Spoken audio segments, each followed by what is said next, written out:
পাকা ধানে বই। দুদিনের ঝড় বৃষ্টিতে পাকা ধান চাষের জমিতে নষ্ট হচ্ছে। মাথায় হাত কৃষকদের। কেউ জমি লিজে নিয়ে চাষ করছে, আবার কেউ টাকা ধার করে চাষ করছে। আশা ছিল ধান বিক্রি করে সবার টাকা শোধ করবে, কিন্তু এখন মাথায় হাত। কি করবে বুঝেই উঠতে পারছেন না কৃষকেরা। তাই সরকারি সাহায্যের কাছে আবেদন। মিনাখায় বিভিন্ন এলাকায় ধান চাষের ব্যাপক ক্ষতি হলো এই দুদিনের ঝড় বৃষ্টিতে। চাষের জমিতে যেসব ধান ছিল তার মধ্যে কিছু ধান কেটে মাঠে রাখা ছিল, আবার কিছু কাটার মতন অবস্থায় ছিল। কিন্তু বিশেষ করে গতকালকে রাতের মুষলধারে বৃষ্টির সঙ্গে ঝোড়ো হাওয়ায় ক্ষতি হলো পাকা ধানের। যেসব ধান কাটা অবস্থায় জমিতে রাখা ছিল সেই সব ধান ভিজে তার থেকে গাছ বেরিয়ে যাওয়ার আশঙ্কা।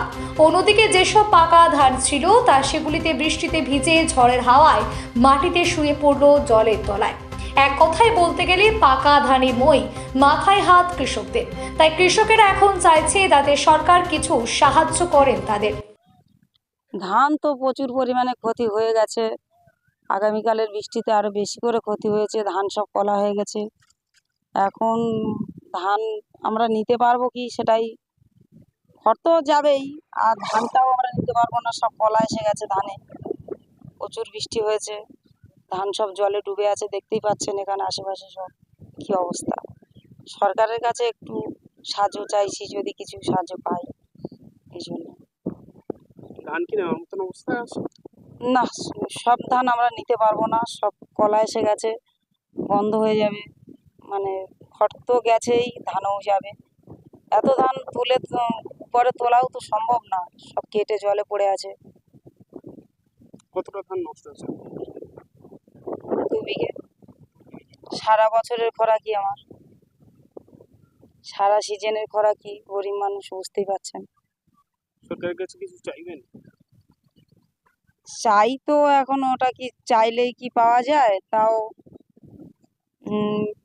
সরকারের কাছে আবেদন করছি যে কিছু যদি পাই।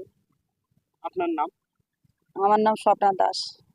সকালে বৃষ্টিতে ধান ক্ষতিগ্রস্ত হয়েছে, কি বলবেন?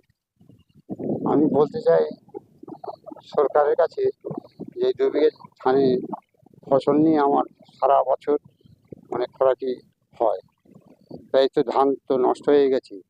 তাই আমি বলছি সরকারের কাছে আবেদন করছি যে আমার এই ধান নষ্ট হয়ে গেছে, খোরাকি হবে না, খোরাকি যাতে আমার হয় বা সংসার যেভাবে চলে সেইভাবে আবেদন করছি। কতটা কিভাবে নষ্ট হলো এত ধান? এই ঝড় বৃষ্টিতে কাটা ধান জলে ডুবে গেছে, আবার আস্তে মানে গাছে দাঁড়িয়ে আছে, সে আবার নষ্ট হয়ে গেছে, এইভাবে নষ্ট হয়ে গেছে। চাইছেন? আমি সরকারের কাছে চাচ্ছি যে আমার সারা বছরে খোরাকি তো হয় এই ধানে, তাই তো নষ্ট হয়ে গেছে, কীভাবে চলবে আমার সংসারটা? ধান নেওয়ার মতন অবস্থায় আছে? না, ধান সব ভিজে নষ্ট? ধান সমস্ত ভিজে নষ্ট। আপনার নাম? আমার নাম শিবু দাস। ধান ক্ষতিগ্রস্ত হয়েছে তো আপনার, দেখলাম, কি বলবেন? আমরা তো নিজে নিয়েই চাষ করি, আমরা খুব গরিব মানুষ। তা হচ্ছে গিয়ে ওই এবার তো লোক শুনবে না, বলবে আমাদের লিজ দিতে হবে। তা আমার যা ক্ষতি হয়ে গেল, আমি লিজ দিব কি করে, সেই কথাই আমি ভাবছি। কতটা ধান ক্ষতিগ্রস্ত হয়েছে? 2 বিঘে জমি। ধান নেওয়ার মতন অবস্থায় আছে? এইরকমই অবস্থা, এরকমই অবস্থায় যায়, ভিজে টিজে ধান তো অর্ধেক কলা হয়ে গেছে ধান। কি চাইবেন এই মুহূর্তে দাঁড়িয়ে? চাইবো কিছু যদি সরকার সাহায্য করে আমাদের, তো আমাদের একটু উপকার হয়।